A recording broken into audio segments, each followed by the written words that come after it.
Welcome to all of you on Grow Strong. Dear students and other fellow listeners, today we will give the detailed account of functions of cognitive development.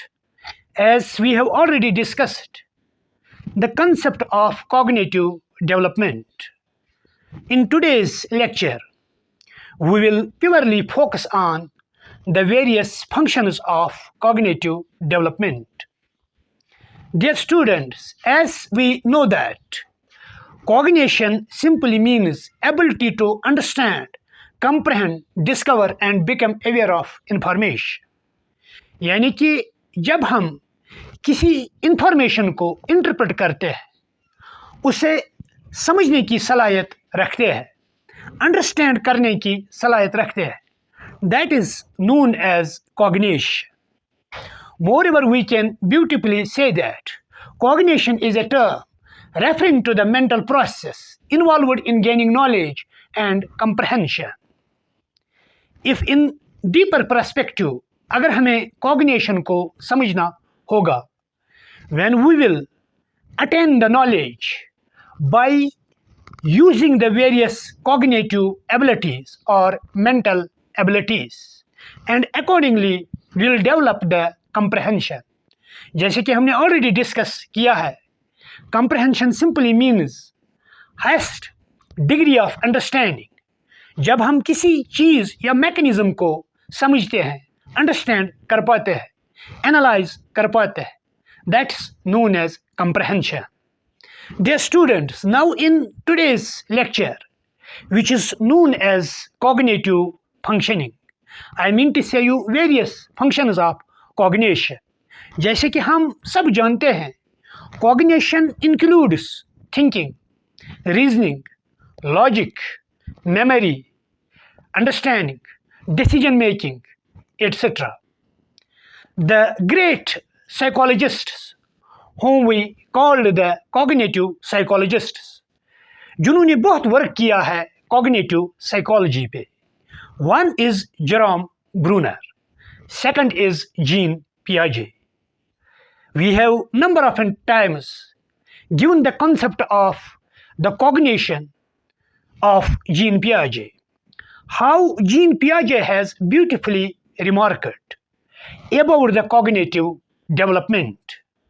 किस तरीके से gene पियाजे ने cognitive development का concept अपनी developmental theory में दिया है, जिस theory को हम कहते हैं cognitive development theory propounded by Jean Piaget. Jean Piaget was Swiss biologist who laid highly emphasis on cognition, how the development of the mind takes place. किस तरीके से mental development होती है एक इंडिविजुअल में, और अपनी थ्योरी में उसने बहुत से स्टेजेस हाईलाइट किए हैं. First stage is sensory motor stage, second stage is pre operational stage, third stage is concrete operational stage and fourth last stage is formal operational stage. किस तरीके से डिफरेंट स्टेजेस में डिफरेंट कॉग्निटिव डेवलपमेंट एक individual की होती है. Dear students, main gist of cognitive development theory given by the Jean Piaget, that is, intellectual or mental development is directly proportional to the biological maturity. जितनी की biological maturity होगी, उतनी cognitive development भी होगी. Jean Piaget is being called the pure cognitive psychologist, who believes that it is basically the biological maturation which leads towards the cognitive development. Age के साथ साथ mental development भी होती है. जिस तरीके से हमने ऑलरेडी एग्जाम्पल कोट की है, when we will make comparative analysis, जब हम कंपैरिजन दो बच्चों के दरमियान करते हैं, उन्हें हम किसी सिचुएशन में डालते हैं या कोई प्रॉब्लम उन्हें हम देते हैं. एक बच्चा जो 2 या 3 साल का है, दूसरा बच्चा जो 6 या 7 साल का है. 6 और 7 साल के बच्चे में ज़्यादा कॉग्निटिव डेवलपमेंट है एज कंपेयर टू द 2 और 3 ईयर्स किड, और जो 7 और 8 साल या 6 और 7 साल का बच्चा जो है वो क्विकली एक्यूरेटली प्रॉब्लम को सॉल्व कर पाते हैं as compare to the 2 years or 3 years child. Now actually point is here, it is basically the biological maturation. ये biological maturation है which leads towards the cognitive development. जितनी कि एक individual की एज बढ़ जाती है उतनी उसमें कॉग्निटिव डेवलपमेंट भी होती है. Dear students, now we will discuss the various cognitive functions of cognitive development. Number 1, attention. Attention is a state of consciousness. Dear students, जैसे कि हम सब जानते हैं, keeping in view the concept of attention, what attention basically is? Attention is the state of consciousness in which a person responds to a particular type of stimulus. यानी कि ये वो प्रोसेस है, अटेंशन वो मैकेनिज्म है जिसमें एक individual जो है वो सलाहियत रखता है किसी चीज़ को समझने की, किसी चीज़ को अंडरस्टैंड करने की, and accordingly the individual gives response to the substance और स्टिमुले या स्टिमुलस. बहुत बार हमने जिक्र भी किया है कंडीशनिंग थ्योरी में, stimulus is nothing, it is basically the environmental event which help us to evoke the responses. यानी कि जब हम किसी को चॉकलेट दिखाते हैं तो उस चॉकलेट में एक अपनी टेंडेंसी है, वो रेस्पॉन्स ऑर्गेनिज्म से हासिल करता है, किसी के मुंह में पानी आ जाता है. Simply we can say that stimulus is nothing, ये वो सब्सटेंस है जो थॉट प्रोवोकिंग होता है, जो एक इंडिविजुअल से रेस्पॉन्सेस हासिल करता है.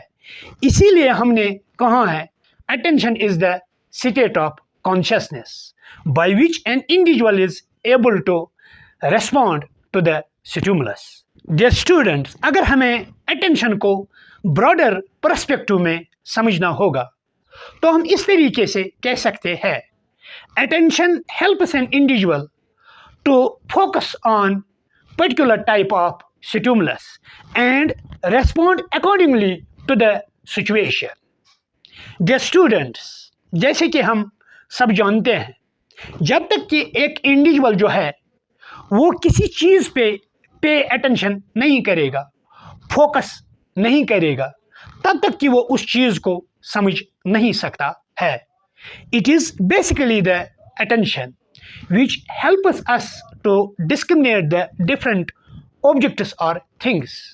यानी कि अटेंशन की बुनियाद पे हम चीज़ों को समझते हैं, उनमें फ़र्क जानते हैं.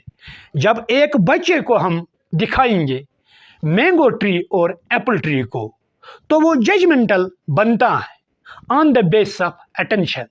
When the child page the attention on both trees, one tree is mango tree and another is Apple tree. जब एक वेल लर्नड बच्चा होता है वो कहता है ये ट्री जो है ये मैंगो ट्री है और वो ट्री जो है वो एप्पल ट्री है, और वो फ्यूचर्स भी बताता है कि how mango tree is different from the Apple tree. It is all because of the attention. या दो एनिमल्स हम एक बच्चे को दिखाते हैं जिसने ऑलरेडी लर्न किया है कि एनिमल्स के बारे में, एनिमल किंगडम के बारे में एक बच्चे को अच्छी खासी नॉलेज है. जब हम उसे काऊ और हॉर्स दिखाते हैं तो वो अपनी अंडरस्टैंडिंग पे, अपनी नॉलेज पे दोनों एनिमल्स को डिफरेंशिएट कर पाता है. लेकिन दोनों एनिमल्स को डिफरेंशिएट करने के लिए वन हैज़ टू पे, चाइल्ड हैज़ टू पे द अटेंशन. अटेंशन के बगैर हम किसी चीज़ को नहीं समझ सकते हैं. जैसे कि मैंने ऑलरेडी एग्जाम्पल दिया है, अगर आपके आंखों के सामने भी कोई चीज़ होगी लेकिन आपका अटेंशन किसी और चीज़ की तरफ है तो आप उस चीज़ को नहीं देख सकते हो जो आपके आंखों के सामने है. किसी भी चीज़ को समझने के लिए, उसमें मीनिंग ढूंढने के लिए अटेंशन की बहुत ज़रूरत है.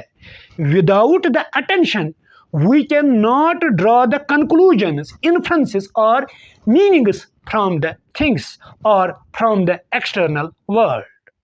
Attention is that cognitive process which helps us to attain a skill.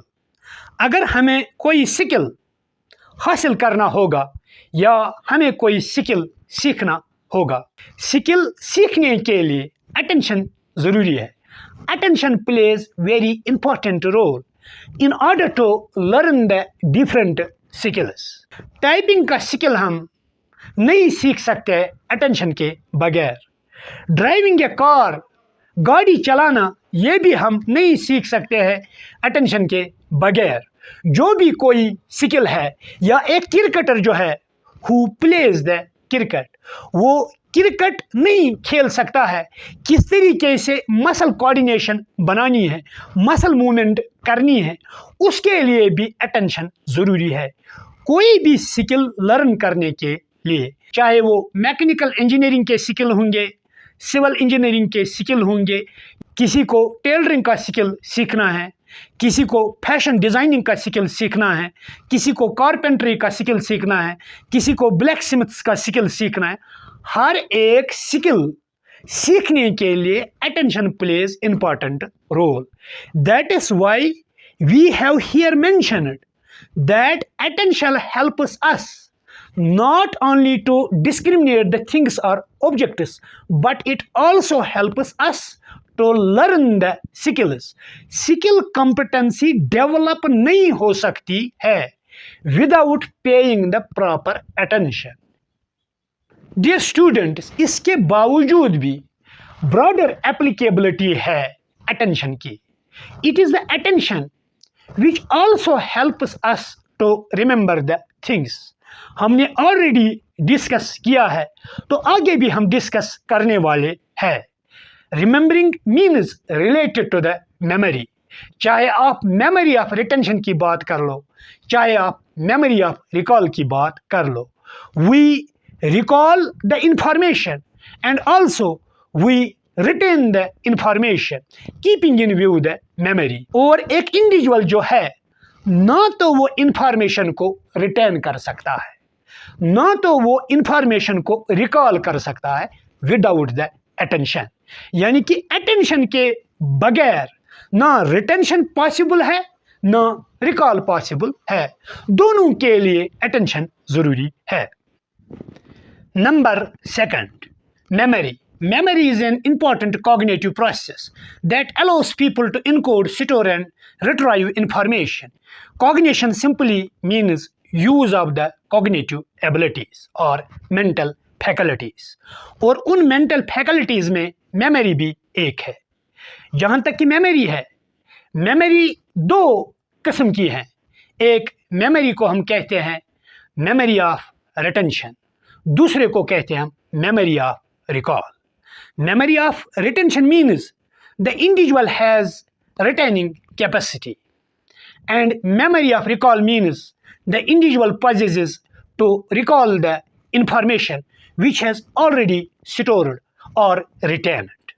For example, अगर हम बच्चे को कोई ऐसे कहेंगे, इसे याद कर लो, बच्चे ने ऐसे याद किया, दिखाओ. How much the child has now retained in the memory that comes in the domain of memory of retention. कितना काउ के रिलेटेड उसने इंफॉर्मेशन को स्टोर किया, उसको हम कहते हैं मेमोरी ऑफ रिटेंशन. फिर हम इसी बच्चे से पूछेंगे, काउ के बारे में रिसाइटेशन कर लो, यानी कि जो द काउ ऐसे है इसे रिसाइट कर लो. कितनी वो इंफॉर्मेशन वो आपके सामने रखता है. It depends upon retaining capacity. उसने कितनी इंफॉर्मेशन को स्टोर किया है और वो उस इंफॉर्मेशन को आपके सामने प्रेजेंट करेगा. 4 सेंटेंस कर पाएगा, 5 सेंटेंस कर पाएगा. It depends upon the retaining capacity, और उसी के हिसाब से वो रिकॉल भी करता है. जो रिटेनिंग कैपेसिटी और रिकॉलिंग कैपेसिटी बच्चों में होती है, it varies from child to child, क्योंकि हमने ऑलरेडी डिटेल्ड अकाउंट दिया है. There are individual differences. I mean to say you, there are 5 fingers in the hand and all are not equal. We are different in terms of memory, in terms of cognitive competencies, capacities and capabilities. इसीलिए किसी की memory sharp है, किसी की memory डल है. अगर हम mentally retarded बच्चों की बात करेंगे, मेंटली रिटार्टेड बच्चे वो बच्चे हैं जिनमें मेमोरी जो होती है वो बहुत डल होती है, और जो नॉर्मल बच्चे होते हैं उनकी मेमोरी बहुत तेज़ और शार्प होती है as compare to the mentally retarded children और डल चिल्ड्रन. उनसे कई गुना ज़्यादा उनकी मेमोरी अच्छी होती है. Retaining capacity and recalling capacity of normal children is very much high as compare to the mentally retarded children और बैकवर्ड और dull children. This was all about the memory. क्योंकि नटशल में हम कह सकते हैं memory means power of retention and power of recall. Now third, thinking. Thinking is another important cognitive process as it helps us to understand and analyze situations from multiple perspectives. Thinking is the cognitive ability. Dear students, as we know that, on the basis of thinking, we are able to find the solution of the problem. अगर हमें किसी problem का solution ढूंढना है, we find the solution of the problem keeping in view the thinking. Thinking की बुनियाद पे हम चीज़ों को समझते हैं, परखते हैं, अंडरस्टैंड कर पाते हैं, एनालाइज और इंटरप्रेट कर पाते हैं. Broadly thinking it is classified into two categories. एक थिंकिंग को कहते हैं divergent thinking and second thinking is known as convergent thinking. Dear students, how divergent thinking is different from the convergent thinking? The ability to generate multiple solutions to a problem such as creativity. यानी कि when an individual is able to generate multiple solutions of the problem. एक individual में सलाहियत है, वो different तरीक़ों से सोचता है, डिफरेंट डायरेक्शंस में सोचता है, डिफरेंट वेज में सोच सकता है, जिसको हम कहते हैं डाइवर्जेंट थिंकिंग. और डाइवर्जेंट थिंकिंग को हम कहते हैं क्रिएटिविटी भी, क्योंकि गुलिफर्ड ने अपना मॉडल दिया है. जैसे कि आप सब जानते हो, that model is known as structure of intellect. Structure of intellect is given by Guilford, which is known as SOI model, means structure of intellect given by गुलिफर्ड. 3-dimensional model में गुलिफर्ड ने कहा है, beautifully remarked, that creativity simply means divergent ability possessed by an individual. Dear students, creative बच्चा हम उस बच्चे को कहते हैं जो डाइवर्जेंटली सोचता है, डिफरेंट डायमेंशंस में सोचता है, डिफरेंट डायरेक्शन से सोचता है, in order to find the solution of the problem. For example, अगर कोई बच्चा जो है उसे क्रिएटिव पोटेंशियल है मैथमेटिक्स में, तो वो मैथमेटिक्स को एक ही तरीके से सॉल्व नहीं कर पाता है. यानी कि कोई भी मैथमेटिकल एक्सरसाइज आप क्रिएटिव बच्चे को दोगे तो वो उस मैथमेटिकल एक्सरसाइज को डिफरेंट तरीकों से सॉल्व करता है, उस मैथमेटिकल प्रॉब्लम को डिफरेंट वेज से सॉल्व कर पाता है. So we can say that the person possesses dominant divergent thinking or creative potential. और एक इंडिविजुअल को हम कोई साइंटिफिक प्रॉब्लम देते हैं, बायोलॉजिकल साइंस के रिलेटेड प्रॉब्लम है या फिजिकल साइंस के रिलेटेड प्रॉब्लम है, फिजिकल साइंस से related concept of atom, molecule, atomic model, quantum mechanics. वो बच्चा जो है किसी भी साइंटिफिक कॉन्सेप्ट को डिफरेंट तरीकों से प्रेजेंट कर पाता है, डिफरेंट वेज में सोचता है. That is why divergent thinking simply means ability to generate multiple solutions of the problem, जिसको हम कहते हैं क्रिएटिविटी भी as well. Always you should keep it in the mind, divergent thinking and creativity, these are interrelated to one another. क्योंकि एक creative बच्चा जो होता है वो डिफरेंट वेज और डायरेक्शंस में सोचता है. फॉर एग्जाम्पल, अगर आप बोतल दोगे एक क्रिएटिव बच्चे को वो क्रिएटिव बच्चा जो है वो उस बोतल को एक ही तरीके से नहीं देखेगा, बल्कि वो हर एक एंगल से उस बोतल को देखेगा। फॉर एग्जाम्पल, क्रिएटिव बच्चा इस तरीके से एनालाइज और इंटरप्रेट इस बोतल को करेगा कि ये बोतल जो है, इससे मैं अपनी प्यास भी बुझा सकता हूँ, पानी पीने के लिए लग सकती है। यही बोतल जो है, इसे मैं लीटर बनाऊंगा और दूध वाले को दूध इससे नाप के दूंगा या मेजरमेंट करके दूंगा। इसी बोतल को मैं ढक्कन बंद कर दूंगा और इस पे छोटी सी एक रस्सी लगाऊंगा, फिर पानी में चला जाऊंगा, चाहे वो दरिया है या समंदर है, तो मुझे किश्ती की ज़रूरत नहीं है, मैं डूब नहीं जाऊंगा, क्योंकि जो ये बोतल है ये फोर्स ऑफ बयान्सी पानी में क्रिएट करेगी, जो ऑलरेडी दिया है one of the eminent scientist, namely the Archimedes principle. इस तरीके से एक ही चीज़ को डिफरेंट पर्पसेस के लिए इस्तेमाल करना, we call that person is known as creative person. Creative person always जो किसी भी चीज़ को देखते हैं वो उसे डिफरेंट यूटिलिटीज ढूंढते हैं उस चीज़ में। इसी तरीके से बहुत से एग्जाम्पल्स आप दे सकते हो। फॉर एग्जाम्पल, आप एक ब्रिक की एग्जाम्पल ले लो।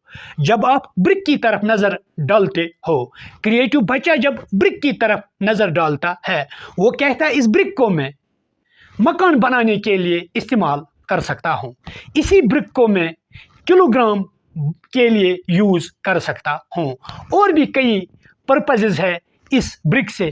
कभी कभार इस ब्रिक के अंदर जो इसमें ओपनिंग होती है, इसमें फ्लावर का सीड डालूंगा तो ये ऑटोमेटिकली ग्रो हो जाएगा, बीच में मिट्टी भी उस खाने में मैं डालूंगा। यानी कि डिफरेंट वेज में सोचना, डिफरेंट डायरेक्शंस में सोचना, this is known as divergent mode of thinking. और opposite to the divergent mode of thinking, that is convergent mode of thinking. Dear students, what is convergent mode of thinking? The ability to deduce a single solution of a problem. जब हम एक ही solution मद्देनजर रखते हैं, एक ही solution को पकड़ते हैं, so that is known as convergent mode of thinking. Or it is the divergent thinking which leads towards the convergent thinking. Dear students, always keep it in the mind. यह सवाल net में किया जाता है। सवाल इस तरीके से आता है, does convergent thinking leads to the divergent thinking और divergent thinking leads to the convergent thinking?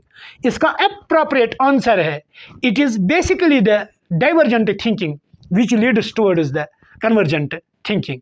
क्योंकि कन्वर्जेंट थिंकिंग में हम सिंगल सोल्यूशन, फाइनल सोल्यूशन ढूंढते हैं, और in case of divergent thinking वहां पर फाइनल सोल्यूशन नहीं होता है, बल्कि नंबर ऑफ सोल्यूशंस होते हैं।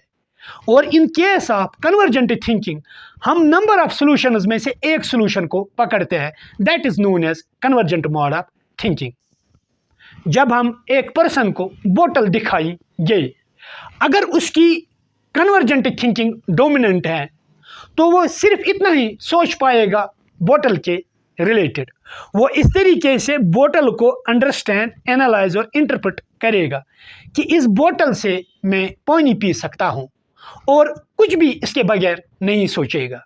अगर उसे आप ब्रिक दिखाओगे, वो सिर्फ एक ही फाइनल सॉल्यूशन निकालेगा, ये जो ब्रिक है इससे मैं मकान बना सकता हूँ, इससे मैं घर बना सकता हूँ, और इसके बावजूद वो नहीं सोच सकता है। Number 4, reasoning. The ability to think in a logical और sensible way is called reasoning. Dear students, जैसे कि हम सब जानते हैं, reasoning is another complex cognitive ability. It is ability in which an individual is able to think in a sensible way. For example, एक individual के पास Soni television है, Soni radio है एंड सोनी वीडियो सिस्टम है। जब हम उसे पूछते हैं कि आपने हर कोई प्रोडक्ट सोनी का क्यों चूज़ किया है, तो वो सेंसेबल और रीजनेबल आंसर देता है, because they work very well. क्योंकि इनका प्रोडक्ट जो होता है इसमें ड्यूरेबिलिटी भी होती है, ये फंक्शनल भी होता है, यानी कि क्वालिटी इम्प्रूवमेंट सोनी के प्रोडक्टों में होती है, इसीलिए मैंने हर कोई प्रोडक्ट जो है वो सोनी का लिया है. So this is known as reasoning and answer is very much sensible and logical. Dear students, reasoning is further classified into two categories. One that is known as inductive reasoning, and second that is known as deductive reasoning. Now, what is inductive reasoning and how inductive reasoning is different from the deductive reasoning?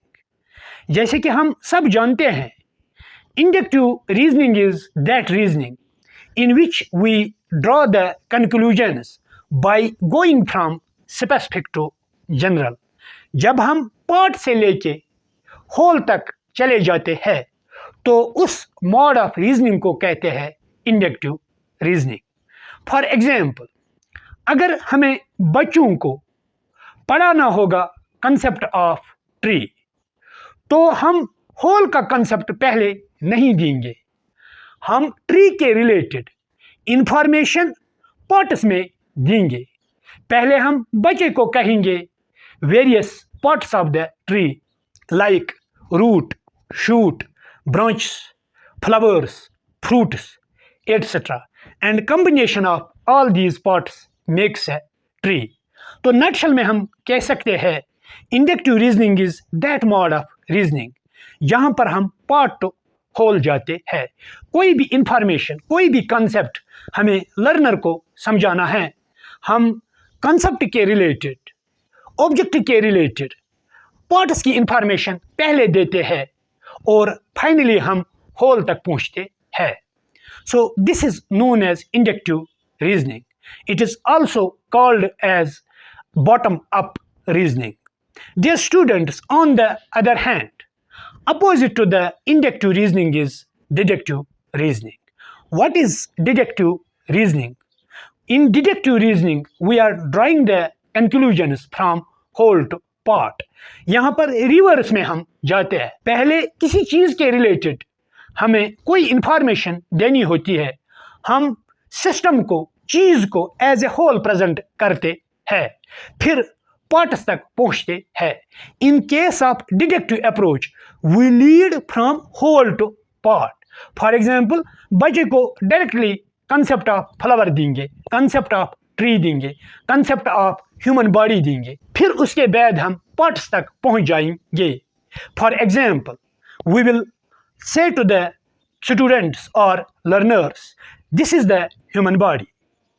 जब हमने human body को as whole present किया है, फिर human body के parts हम बताएंगे, कौन कौन से पार्ट्स एग्जिस्ट होते हैं ह्यूमन बॉडी में, like lower limbs, upper limbs, hands, shoulders, forehead, head, nose, nostrils, eyes, ears, so on and so forth. This approach is known as deductive reasoning.